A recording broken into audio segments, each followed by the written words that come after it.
story. Many years ago, in the ancient city of Benin, in the hottest parts of town called Upper Sapomba, there stood a compound that everybody in the neighborhood knew. Not because it was the finest compound, not because it had the best paint or the tallest fence. No, this compound was famous because of Flat B, and in Flat B lived a couple named Okoro and Ngozi. Now, if you were a stranger walking past this compound for the first time, you might think there was a nightclub inside, because every day, and I mean every single day, music was playing in Flat B. But this was not the kind of music that makes you want to dance. It was not Davido singing Fall. It was not Whiskey doing Essence. It was not even Beyonce telling you that girls run the world. No, no, no. The music in Flat B went like this. You will kill me today. Heaven will fall today. I regret the day I married you. After everything I have done for you in this house, today I will show you the stuff I am made of. Useless man, cheating man, prostitute man, man with no sense. I am the only one carrying this family on my head. That was the soundtrack of Flat B morning, afternoon, evening, night. The concert never stopped.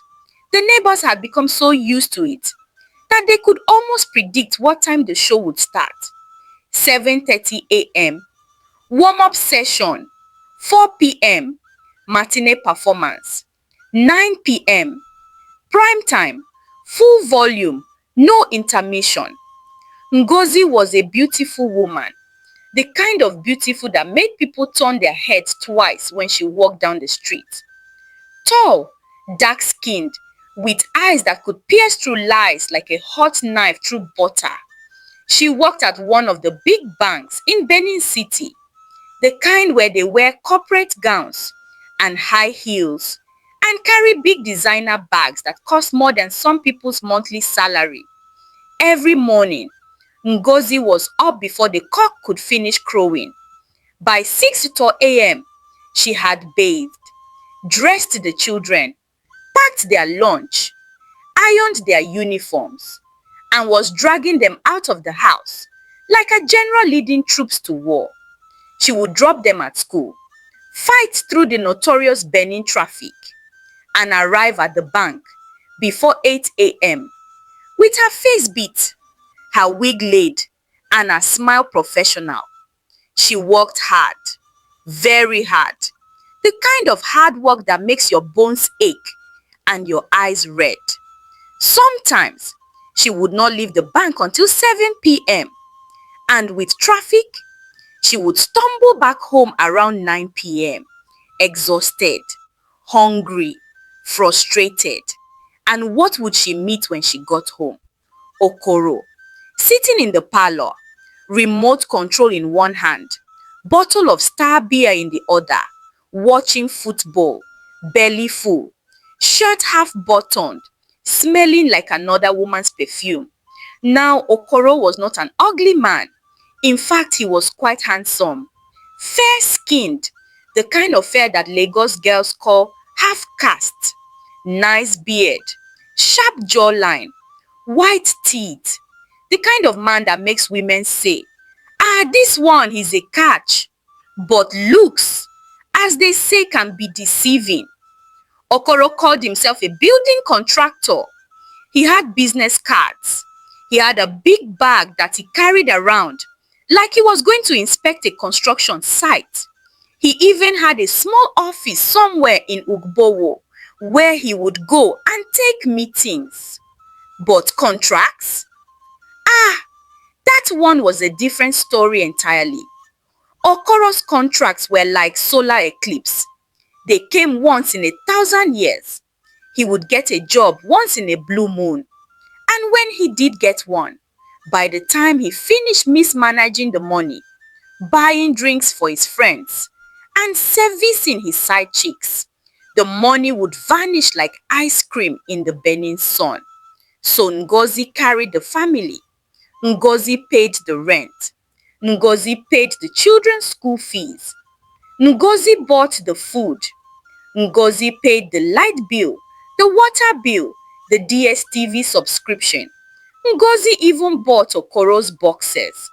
And what did Okoro do all day while his wife was out there fighting for the family? Well, you know what they say. An idle man is the devil's workshop. Every morning after Ngozi and the children left the house, Okoro would have the whole place to himself. The bedroom, the parlor, the kitchen, the bathroom, everything. And he would use his time wisely. He would call his side chicks. Oh yes, plural, not one, not two, many. Because Okoro, you see, had a gift, the gift of the tongue. Not the one they use in church to speak in tongues. The one he used to tell lies so sweet, so convincing, that even the devil would pause and say, ah, this one is good. He would tell girls he was a big contractor, that he had projects in Abuja, Lagos, Port Harcourt, that he was just waiting for payment from the government, that once the money came, he would take them to Dubai for holiday. He would lie so well that the girls would believe him and follow him home like sheep to slaughter, and Okoro would bring them into his matrimonial home, the same bed where his wife slept, and do his business. 1 day, 2 days, 3 days. It became a routine. While Ngozi was signing documents and attending meetings and smiling at customers, Okoro was busy turning their bedroom into a guest house for side chicks. It didn't take long for Ngozi to start noticing things. Strange perfumes on the pillow, long hair on the bed that was not hers, her body cream finishing too quickly, her towel smelling like another woman's soap. She would confront Okoro. Who have you been bringing into this house? Okoro would deny. Me? Bring who? Are you mad? Is it not your own madness that is worrying you? You go to work, you come back and start accusing me of rubbish. So because I don't have money now, I have become a cheat, Abi. And that was how the fight would start. It would start small, then it would grow, then it would explode, until the whole compound could hear them calling each other names that even enemies would not use. But Ngozi was a sharp woman.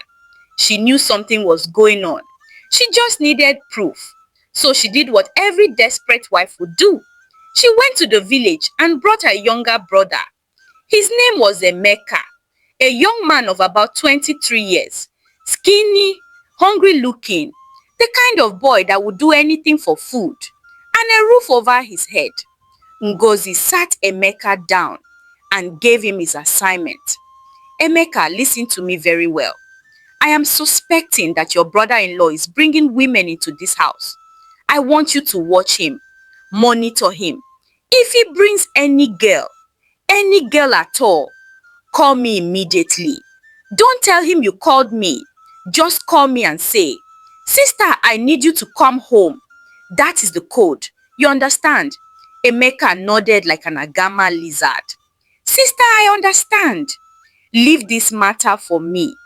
And so, the surveillance began. Every morning, Ngozi would leave for work.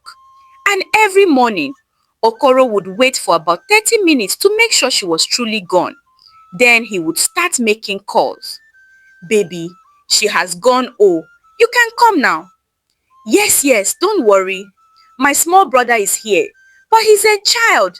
He doesn't know anything. But Emeka knew. Oh, Emeka knew plenty. He would hide in his room and watch. He would see the girls come in. Different girls, different sizes, different shapes. Some were slim, some were thick, some had backsides so big, Emeka wondered how they fit through the door. And when Ngozi came back from work, tired and hungry, Emeka would give her the full report, complete with commentary. Sister, you won't believe what happened today.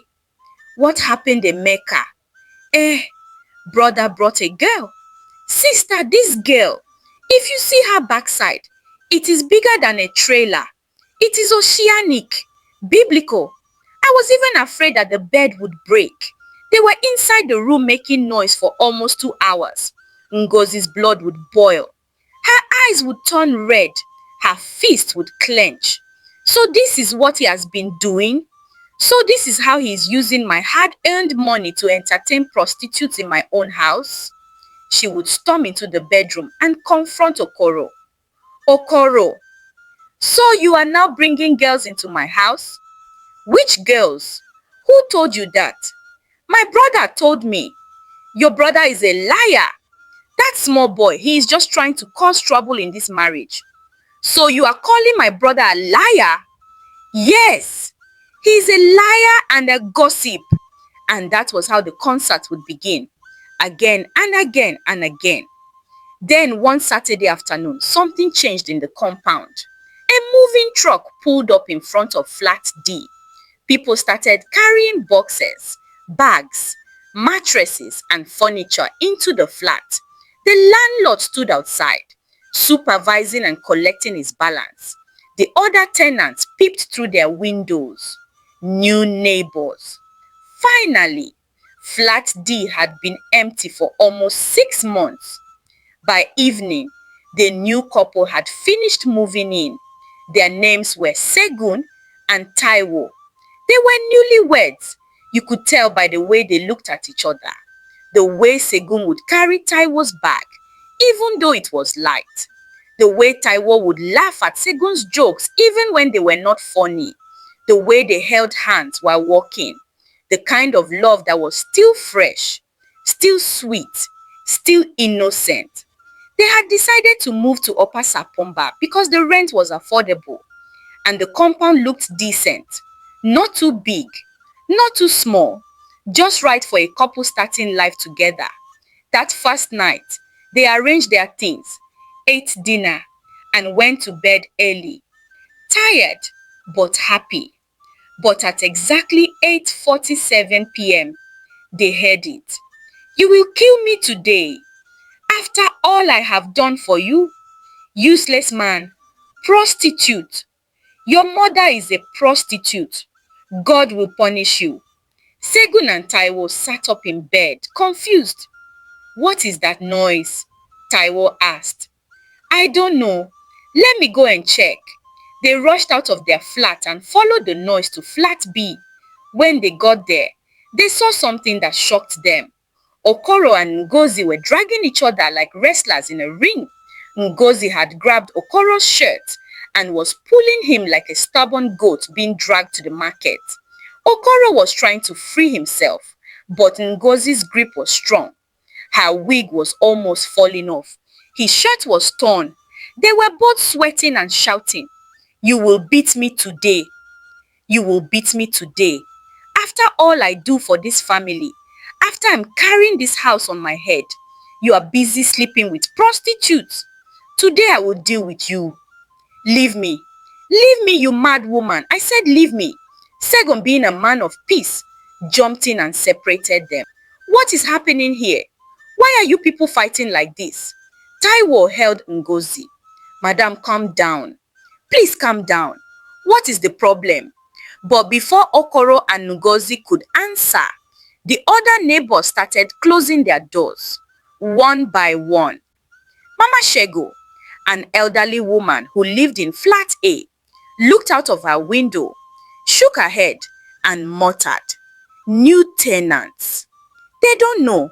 They will learn." Her husband, Papa Shego, pulled her away from the window. "Leave them. Let them do their good Samaritan work. When trouble catch them, they will learn to mind their business." That night, Segun and Taiwo managed to calm Okoro and Ngozi down. They preached peace. They quoted Bible verses.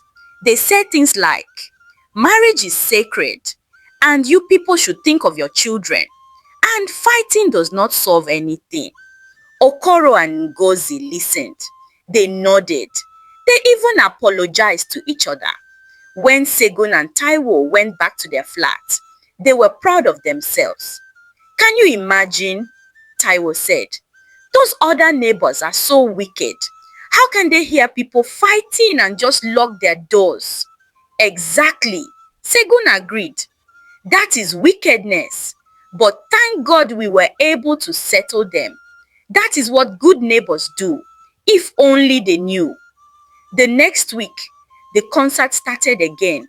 And again Segun and Taiwo went to settle it. The week after, same thing. They settled it again.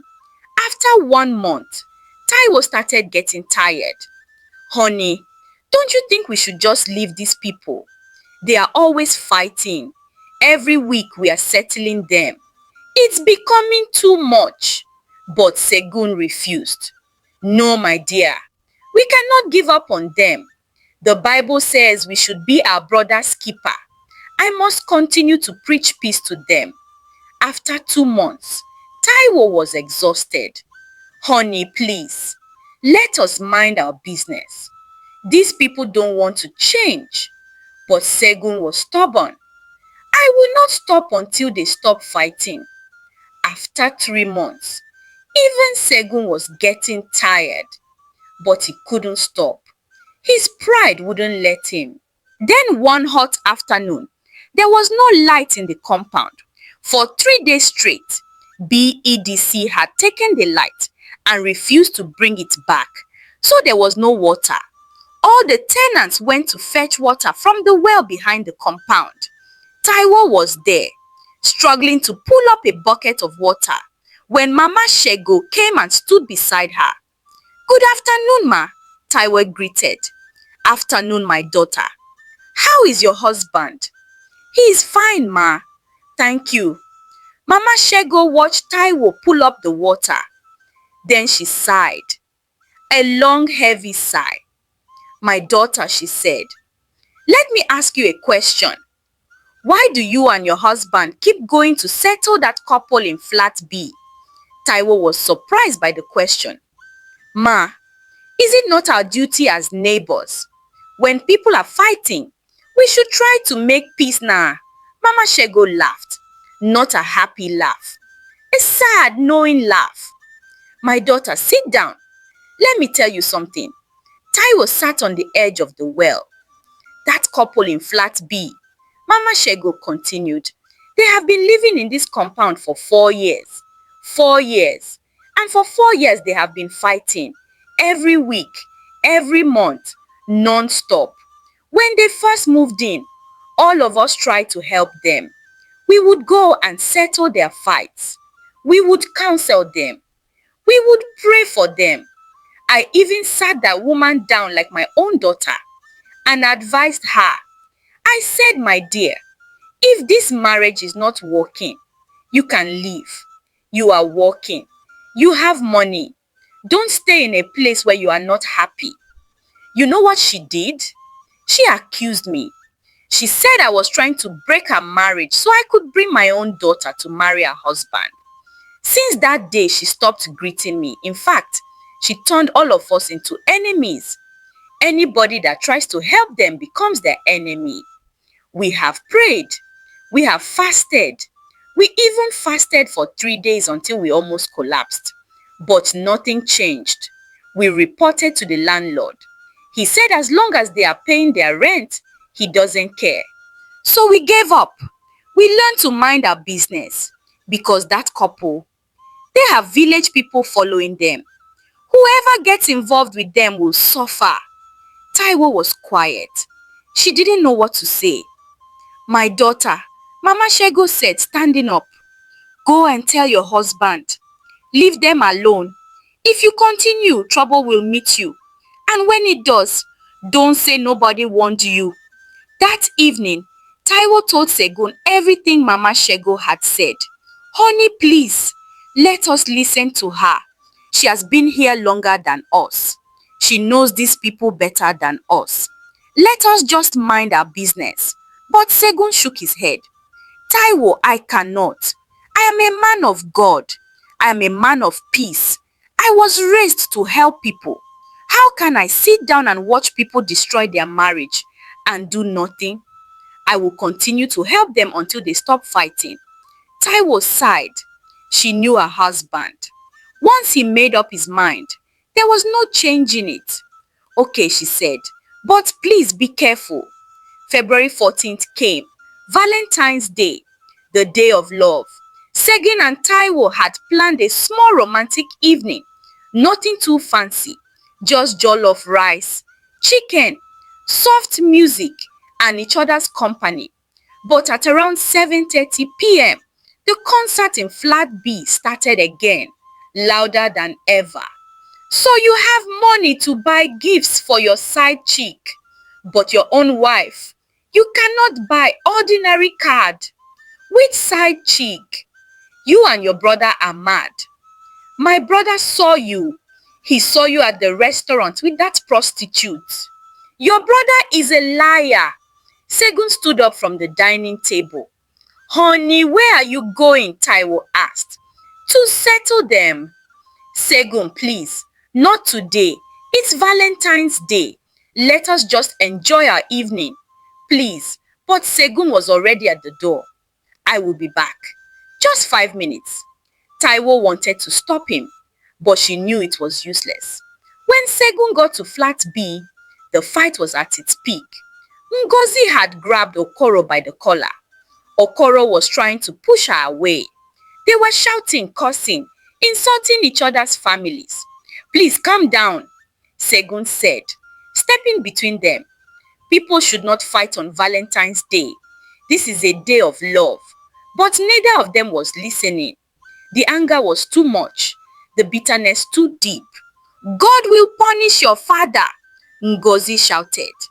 God will punish your own father and your useless mother, Okoro shouted back. That was the final straw. Ngozi saw red. She looked around for something, anything to hit him with. Her eyes landed on a glass vase on the table. A big heavy vase that she had bought with her own money.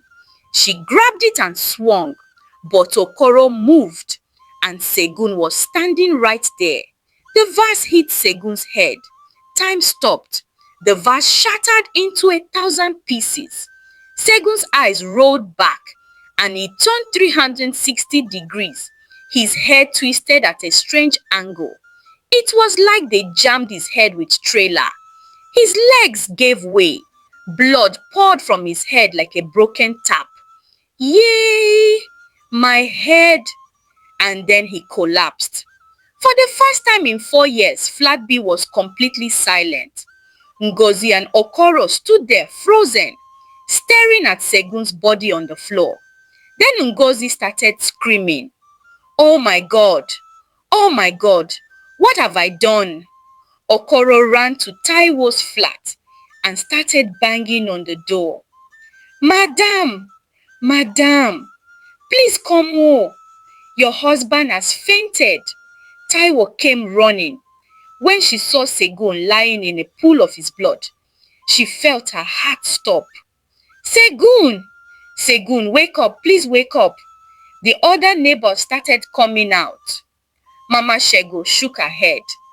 Did I not warn them? Did I not tell them? Now see what has happened. They rushed Segun to a nearby clinic. The doctor took one look at him and shook his head. This case is beyond us. Take him to the teaching hospital. Now, at the University of Benin Teaching Hospital, the doctor sprang into action. Segun's skull was fractured. He had lost a lot of blood. He had brain hemorrhage. He needed immediate surgery. Madam, we need 200,000 naira. Now, 200,000 naira. Taiwo didn't have that kind of money. She started calling family members, friends, church members, begging, crying, pleading. Okoro and Ngozi. They did not come to the hospital. They did not call. They did not send 1 naira. They locked themselves in their flat and pretended nothing had happened. Segun survived, but barely. He spent 3 months in the hospital. 3 months of surgeries, bandages, injections, pain. Taiwo was with him every single day, sleeping on the hospital bench, eating once a day, crying when no one was watching. On the day Segun was discharged, Taiwo looked at him and said, if you ever, and I mean ever, try to separate two fighting, especially a husband and wife fight again, I will kill you myself. Do you hear me? Segun nodded weakly. He had learned his lesson. They moved out of the compound the next week. They didn't even say goodbye to anyone. They just left quietly. After they left, the compound was quiet for a few weeks. But then the concert started again. Okoro and Ngozi went back to their fighting. A leopard never changes, it spots. Finally, one day, the landlord had had enough. He gave them quit notice. I don't want trouble in my compound. Don't kill somebody on my property. Don't kill yourselves on my property. Pack your load and go. And that was how the two WrestleMania champions left. Nobody said goodbye. Nobody cared where they went. It was total silence in the compound. The day they moved out, all the neighbors came outside. They let out a big sigh and danced. Thank God! The concert is finally over. Mr. and Mrs. Mike Tyson don't go. The end. Thank you for watching this story, besties. What morals have you learned from Okoro and Ngozi's story? And also Segun's story? Share your thoughts with me in the comments. Don't forget to give this video a thumbs up and subscribe to our channel. Until I bring another story your way again, bye for now.